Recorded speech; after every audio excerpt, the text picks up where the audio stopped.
यो IAS विशेष warriors में स्वागत करते हैं। 17 बीपीएससी पीटी 13 दिसंबर को निर्धारित है और इससे रिलेटेड हमने जो बताया था कि सेंटर का इश्यूज़ था आज दिया भी है। इसके बारे में पेपर में थोड़ा सा एक बार आपको मैं उसको दिखा दे रहा हूँ। उसके बाद से लास्ट 15 डेज़ के बारे में बात करेंगे, लेकिन ये फिक्स है कि आपका एग्ज़ाम जो होगा 13 दिसंबर को, पूरी संभावना है कि 13 दिसंबर को होगा। कोई इसमें किंतु परंतु की कोई बात नहीं है। तो एक बार पेपर कटिंग जो आया है आज की, जो जिसमें कहा गया कि सेंटर जो है 26 जिलों से, इससे रिलेटेड एक पेपर कटिंग आया है, उसको एक बार आप लोग चाहे तो देख सकते हैं। लेकिन हम लोग आज मेन फोकस करेंगे लास्ट 15 डेज जो निर्णायक होंगे इसके बारे में। सक्सेस की क्या है, रिवीजन आपका सक्सेस की है। रिवीजन कैसे किया जाता है, मॉक टेस्ट के नंबर को अपने ऊपर हावी ना होने दे, ये सबसे इंपॉर्टेंट लास्ट टाइम क्या है। बस मैं इसीलिए वीडियो बना रहा हूँ क्योंकि मेरे पास भी टाइम नहीं है। लास्ट टाइम में स्थिति सबकी वही है, तो मैं लास्ट टाइम में इसीलिए वीडियो बना रहा हूँ कि मॉक टेस्ट के मार्क्स जो है ना, हम पर्सनल अनुभव हम लोग बताते हैं, मॉक टेस्ट के मार्क्स को अपने ऊपर कभी हावी ना होने दे, ये आपके पूरे एग्जाम को ख़राब कर सकता है। ठीक है, तो ये वाला था कटिंग आपका। हमने बोला था सेंटर उपलब्ध नहीं हो पाया, तो बहुत लोगों ने कमेंट इस पे कुछ कुछ किया था, लेकिन आप देख लीजिए खुद अपने आंखों से कि अगले सप्ताह बीपीएससी द्वारा 13 दिसंबर को ली जाने वाली 17वीं एकीकृत संयुक्त प्रतियोगिता परीक्षा का एडमिट कार्ड जारी किया जाएगा। इसके लिए परीक्षा केंद्रों की सूची अंतिम रूप दिया जा रहा है। 26 जिलों से पहले ही परीक्षा केंद्रों की सूची मांगी जा चुकी है, मांगी गई थी। परीक्षार्थियों की अधिक संख्या को देखते हुए जिलों की सूचना मांगी जा रही है। अभी टोटल कुछ और जिले, क्योंकि वो अपना जो कंडीशंस लगाया बीपीएससी के ऐसा ऐसा सेंटर होना चाहिए, तो कुछ और भी सेंटर चाहिए इन परीक्षार्थियों जो सारे हैं उनको देखते हुए। तो इस पर हम लोग डिस्कशन नहीं करने वाले हैं। ये आपका केवल क्या है, जो दिख गया मैं आपको बता दिया। आपका एग्जाम 13 दिसंबर को हो रहा है, इसमें कोई भी किंतु परंतु नहीं है। अब आते हैं सीधे हम अपने मुद्दे पे। हमने आपको बताया था कि अभी जो है आपका सक्सेस की क्या है, आपका रिवीजन है। मैं बार बार कह रहा हूँ कि आपके अंदर आपको एंजाइटी हो रही होगी, आपको डर लग रहा होगा, आपको लग रहा होगा सब कुछ भूल गए हैं। ये सारी नॉर्मल प्रक्रियाएं हैं, सबके साथ होता है। हम हैं, आप हैं, जो टॉपर है, सबके साथ यही होता है। ये क्या है, एक तरह का क्या है, ये सही सिम्टम्स है कि आपकी प्रिपरेशन अच्छी है। अरे भाई, जिसने पढ़ाई ही नहीं किया उसको क्या घबराहट होगा, उसको क्या प्रॉब्लम होगा। वो जाइएगा एग्जाम में ना, तो हर चीज़ें आपको क्लियर कट दिखने लगेगी क्वेश्चन देखने के साथ। लेकिन ये तो बातें ठीक है। एक बात और मैं बात करूंगा कि अंतिम समय में लोगों को प्रॉब्लम सबसे बड़ा क्या था, मॉक टेस्ट के मार्क्स को देख के ये लोग अपने ऊपर हावी करते रहे, और ये मॉक टेस्ट हावी आपके लिए बहुत ही खतरनाक साबित हो जाएगा कि आपका हुआ रिजल्ट से बाहर हो जाओगे। इसको मत होने दीजिए, क्योंकि ये पर्सनल अनुभव है, मैं आपको बता रहा हूँ। बहुत सारे बच्चे ऐसे बता रहे हैं कि मॉक टेस्ट में नंबर नहीं आ रहे, क्या करना है मैं आपको इस पर डिस्कस करूंगा। लेकिन जो एंजाइटी, जो भी फ्रस्ट्रेशन आ रहा है, इसके लिए आपने कहा था, तो एक बात समझ लीजिए कि ज़िंदगी में कभी भी अगर आपको जीत निर्धारित हो तो उस चीज़ के लिए मेहनत आप अच्छी तरह से नहीं करते हो। ये सच बात है। एक एग्जाम्पल मैं दूं आपको कि अगर मैं कहूं कि इंडिया, अभी हाल ही में T20 का जो मैच हुआ था इंडिया और साउथ अफ्रीका के बीच में, वो पहले से ही आपको पता रहता कि इंडिया मैच जीत जाएगी, या फिर कोई भी मैच पता रहे कि ये टीम, दूसरी टीम ये मैच जीत जाएगी, क्या आप उसके प्लेयर जो होंगे उतना अच्छे तरीके से, उतना एनर्जी देके खेलेंगे, या फिर आप देखेंगे उसको इतना एनर्जी देके नहीं देखेंगे? क्यों? क्योंकि आपको पहले से ही आपका डेस्टिनेशन पता है कि क्या होने वाला है, रिजल्ट आपको पता है। मज़ा उस खेल को खेलने में है जिसमें आपका रिजल्ट पता ना हो, पहले ना पता हो कि किसका प्रीलिम्स हो रहा है, किसका नहीं हो रहा है। उस खेल को खेलने में सबसे बड़ा आपके लिए चैलेंज है, और सबसे बड़ा उस खेल में ही आता है। इसको जिंदादिली कहते हैं। ठीक है, तो आपको क्या करना है, आप एक और एग्जाम्पल मैं दूंगा। कहा जाता है, एक लाइन आप सुनिएगा कि क्या हार में क्या जीत में, किंचित नहीं भयभीत में, संघर्ष पथ पर जो मिले यह भी सही वह भी सही, वरदान मांगूंगा नहीं। ठीक है, तो कर्तव्य पथ पर है, अपना मेहनत करेंगे, अपना काम करेंगे, जो होगा देखा जाएगा। लेकिन हाँ, हार नहीं मानूंगा, रार नहीं ठानूंगा, ये वाला आपने सुना होगा, जो भी लाइन है वो भी काफ़ी इंपॉर्टेंट लाइन है कि अंतिम समय तक आपको हार नहीं मानना है। उस टीम से सीखना है, ऑस्ट्रेलिया टीम से सीखना है, केवल मैच देखने से नहीं होगा। उस टीम से सीखिए जिन्होंने अंतिम समय तक, एक मात्र पूरा इंटरनेशनल जो क्रिकेट टीम है, मात्र एक ऐसा देश है जो अंतिम गेंद तक लड़ता है, वो है ऑस्ट्रेलिया। और उसका कभी आपने मैच देखा है कि वो जीते हुए मैच, दूसरी टीम का जीता हुआ मैच मुंह से निकाल लेता है और जीत जाता है, हारा हुआ मैच वो जीत जाता है? एक सुंदर सा एग्जांपल मैं आपको बता रहा हूं कि अफगानिस्तान ऑस्ट्रेलिया का T20 जो मैच हो रहा था, आपको याद होगा, शायद मुझे लग रहा है पिछली बार की बात है ये। उसमें आपने देखा होगा कि मैक्सवेल बैटिंग कर रहा था और 100 के आसपास ऑस्ट्रेलिया के 7 विकेट गिर गए थे और लगभग 300 प्लस आपको चेज करने थे। समझ में आ रहा है ना चीज़ें। अब T20 था कि 50-50 था, एक बार इसको देख लीजिएगा, मैं श्योर नहीं हूँ। लगभग स्कोर ज़्यादा था, चेज ज़्यादा करना था और शायद ये 50-50 ही मैच था, जो भी था 50-50 मैच था, क्योंकि 300 प्लस चेज करने का मतलब 50-50 ही था। अब इसमें क्या है कि इन बातों पे ध्यान नहीं देना है, मुद्दे पे आना है। उस समय अगर 100 रन पे 7 विकेट आपका गिर जाए तो कभी उठ के खड़े हो पाएगा दूसरा टीम? नहीं खड़ा हो पाएगा। लेकिन मैक्सवेल के पैर में चोट आई, मोच आई, हर चीज़ आया, वो ज़मीन पर लौटता रहा, गिरता रहा, लेकिन गिरते गिरते लास्ट में उसकी सफलता मिलती है। वो 200 स्कोर करता है और अपने अकेले दम पर मैच को जिताता है। इसका मतलब क्या हुआ? इसका मतलब यही हो गया कि अंतिम गेंद तक आपको हार नहीं माननी है। इंडिया साउथ अफ्रीका का मैच देखिए, इंडिया लास्ट तक हार चुका था मैच, आपने देखा होगा, लेकिन फिर से एक पलटी मारी और फिर दोबारा अपने आप में मैच ले लिया। समझ लीजिए कि जब तक आपका उम्मीद जिंदा रहेगा ना, तब तक आपका सक्सेस होने की पॉसिबिलिटी भी जिंदा रहेगी, आप सक्सेस हो सकते हैं। तो सिंपल सी बात यही है, मैं ज़्यादा इसमें नहीं करूँगा, बस आपका एक डिमोटिवेशन था जिसको मैं आपको इसकी सच्चाई बता रहा हूँ कि सबके साथ होता है।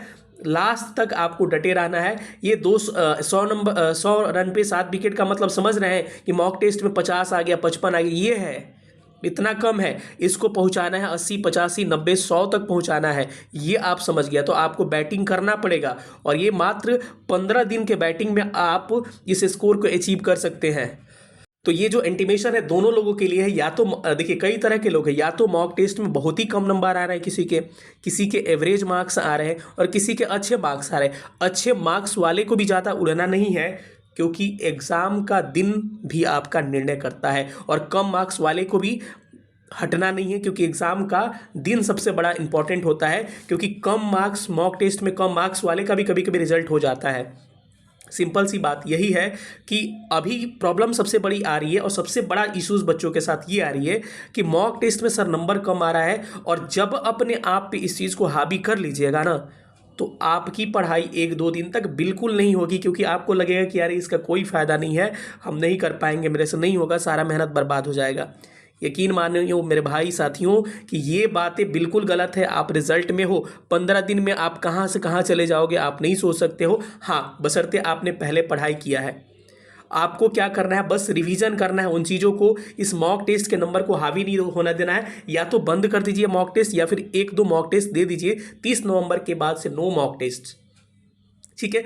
अब करना क्या है कि जहाँ जहाँ आपने गलतियाँ किया मॉक टेस्ट में, सपोज करिए कि आपने किस जगह आप मिस्टेक कर रहे हैं, क्या ऑप्शन 2 वाले में प्रॉब्लम आ रही है, किस क्वेश्चन में प्रॉब्लम आई, क्यों आई, क्या आपने रिवीजन नहीं किया था उसको, आपने पढ़ा था तब गलती किया, क्योंकि आप पढ़ा ही नहीं था, दोनों में से क्या बातें थी आपको निकालना पड़ेगा।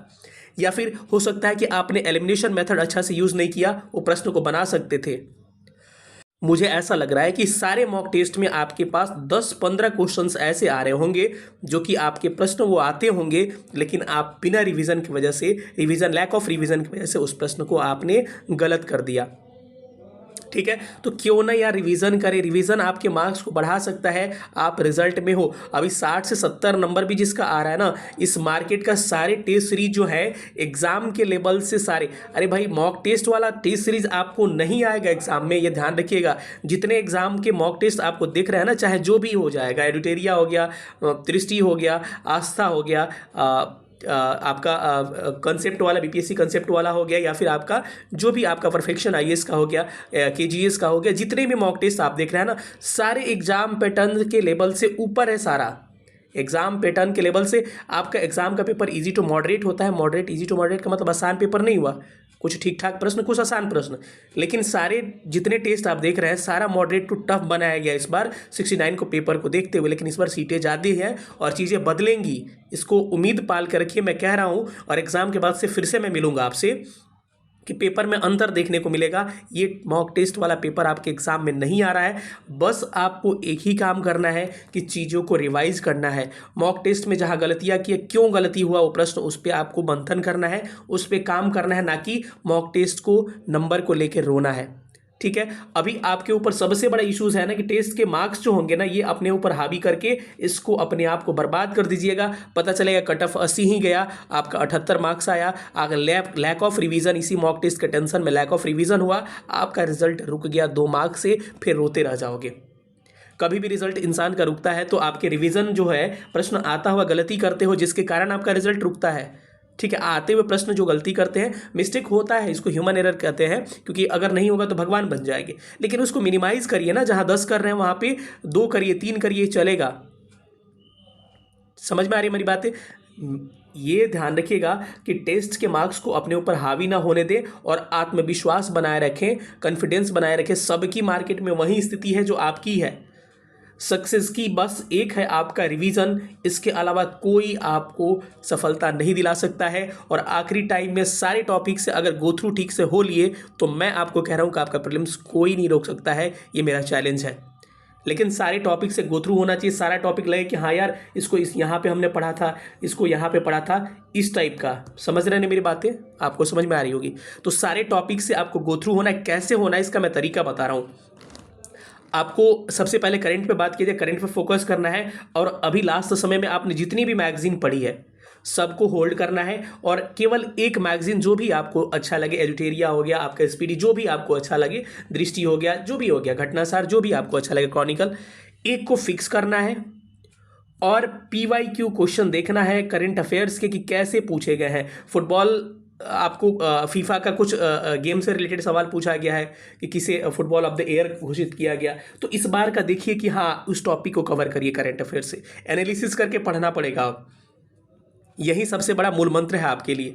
ठीक है, ऐसे ही इकोनॉमिक सर्वे बजट में भी आपको पढ़ना पड़ेगा कि अगर पूछा है कि ग्रोथ रेट आपको पूछा है करंट प्राइस पे, तो करंट प्राइस पे ग्रोथ रेट को आप देख लीजिए कि कैसे आपको कैसे पूछा है। तो इस बार नया वाला क्या है, शहरीकरण पूछा गया, तो शहरीकरण उस समय कितना था, 15.4 था। इस समय आपका 16.2 या 1 जो भी हो चुका है, 16 तो उसको देख लीजिए।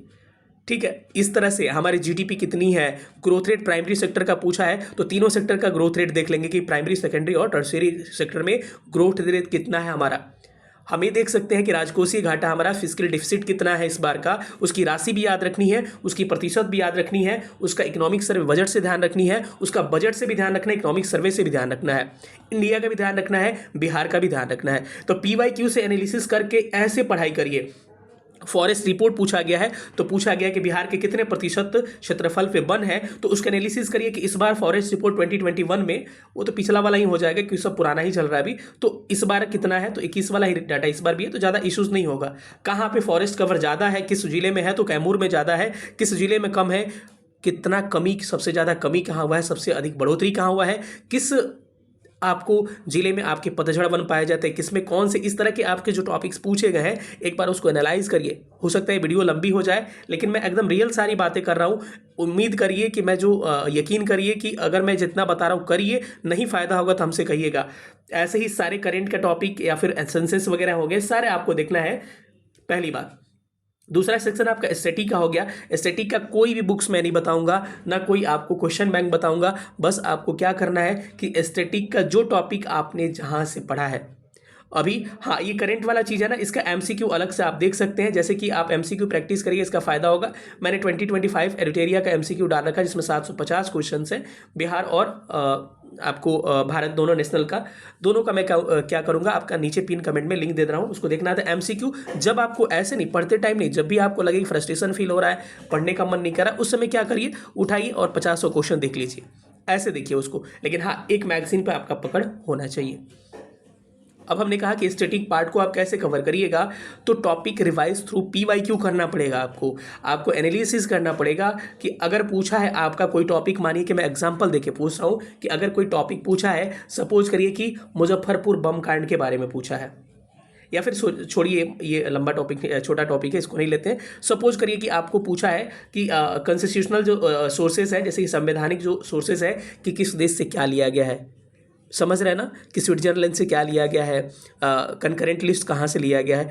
तो इसको देखिए टॉपिक को, अगर आप इस टॉपिक को करने जा रहे हैं पॉलिटी में, पॉलिटी का एग्जांपल दे रहा हूँ, सपोज करें कि यही टॉपिक आप करने जा रहे हैं, तो इसको देखिए कि पीवाईक्यू में इससे कहाँ कहाँ से प्रश्न पूछा गया, उसका एनालिसिस करिए। सपोज करिए आप प्रेसिडेंट पढ़ रहे हैं, तो प्रेसिडेंट का आपका जो उसकी टर्म पीरियड पूछा है, आर्टिकल पूछा है, महाभियोग इम्पीचमेंट पूछा है, कि किस किस टॉपिक से पूछा है, उस टॉपिक को ठीक से अच्छा से पढ़ना तो सब है, लेकिन उसको अच्छा से उसमें फोकस कर लीजिए, क्योंकि ऑलरेडी पीवाईक्यू में पूछा है। पीवाईक्यू मतलब अब अभी ओनली बीपीएससी पीवाईक्यू में की मैं बात कर रहा हूँ, कि जो भी घटना चक्र की बीपीएससी पीवाईक्यू आती है, प्रीवियस ईयर में अगर बीपीएससी उस टॉपिक से सवाल पूछा है तो उसको देख लीजिए।